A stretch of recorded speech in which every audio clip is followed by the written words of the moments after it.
Bonjour Adrien, tu m'as demandé quelques conseils au niveau des boutures de géranium. Alors les boutures de géranium, ici le moment idéal pour réaliser les boutures de géranium, c'est fin août, début septembre. C'est un des mois vraiment impeccables. Alors tu choisiras ce moment, je te le conseille. Sache que tu peux réussir aussi tes boutures tout au long de l'année. Et pour cela, tu choisiras une branche qui n'a pas de fleurs. Alors, une branche, voilà, d'une longueur d'une vingtaine de centimètres, comme ici, et on va couper juste en dessous d'une feuille. Voilà, juste en dessous d'une feuille. Voilà, j'ai réussi à couper. Ensuite, comme tu vois, ce qu'on va faire, c'est qu'on va supprimer les feuilles du bas, comme ici. On va supprimer beaucoup de feuilles qui remontent sur toute sa hauteur. Voilà. Et donc là, tu as déjà une belle bouture. Mais ça n'est pas terminé.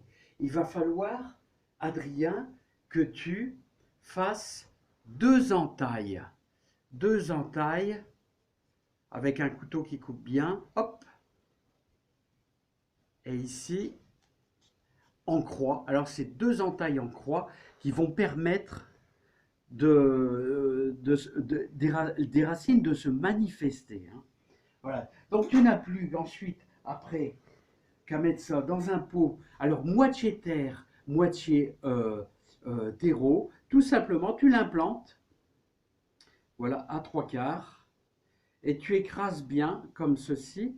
Voilà. Et ta bouture est prête. Alors, je te conseille de mettre ça en véranda, dans une température d'une quinzaine de degrés. Voilà, tout simplement. Et je pense que tu auras le maximum de réussite. Ensuite, un petit arrosage. La terre est déjà un petit peu humide, donc je ne vais pas en mettre beaucoup. Voilà, tout simplement.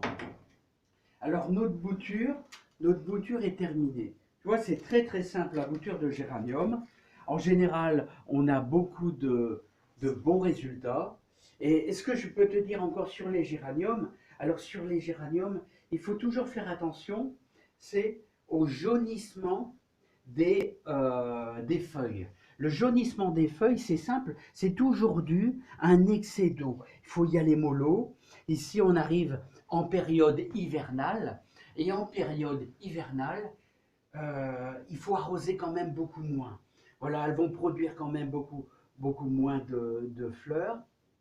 Et à partir du mois de mars, tu peux y ajouter un tout petit peu d'engrais liquide, hein, qui pourra te stimuler un petit peu les plantes là. Hein. Voilà, donc tout simplement, je t'ai expliqué au niveau des géraniums la technique. Et c'est une plante majestueuse qui est facile à bouturer et ça apporte beaucoup de bonheur, beaucoup de joie et beaucoup de fleurs, même l'hiver. Hein. Alors voilà Adrien, je t'ai aiguillé un petit peu sur les boutures de géranium. Je te dis à bientôt et bon courage dans ton jardin. Bye bye.